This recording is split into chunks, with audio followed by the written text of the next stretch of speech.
Ask, and it will be given to you. Seek, and you will find. Knock, and the door will be open to you. For everyone who asks receives.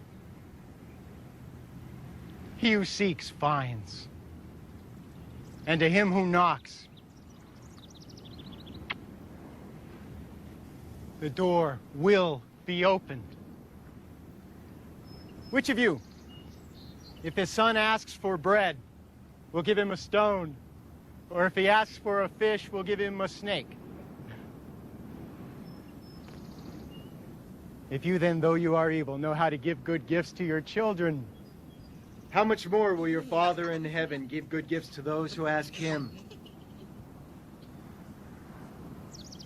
So in everything, do to others what you would have them do to you. For this sums up the law and the prophets.